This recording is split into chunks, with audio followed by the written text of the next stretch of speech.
নমস্কার। সুপ্রীতির নোটবুকে আজকের লেখা পাঠ করতে চলেছি। আমার নিজের লেখা রাঙা বসন্ত।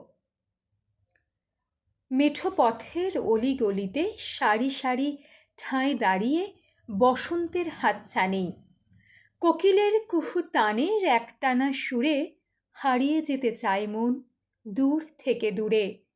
পথের মাঝে ছড়িয়ে আছে পলাশ শিমুলের লাবণ্যের প্রমাণ।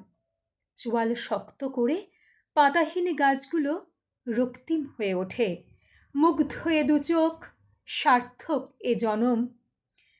ফাগুনের দক্ষিণা বাতাসে গন্ধহীন ফুলেরও যেন সুবাস ভাসে। হাট মাঠ সব কাজ সেরে আইরে তোরা ঘরে ফিরে, দেখ তাকিয়ে চতুর্দিকে খবর ভেসে এসেছে। প্রকৃতির মনে ফাগুন লেগেছে। মেঠো পথের ধুলোয় ম্লান হওয়ার আগে গুটি কয়েক ফুল তুলে আনি, খোপাই দিই গুজে। বাহার আসুক আমাদের সাজসজ্জায়, বাহার আসুক আমাদের ভালোবাসায়। ধন্যবাদ।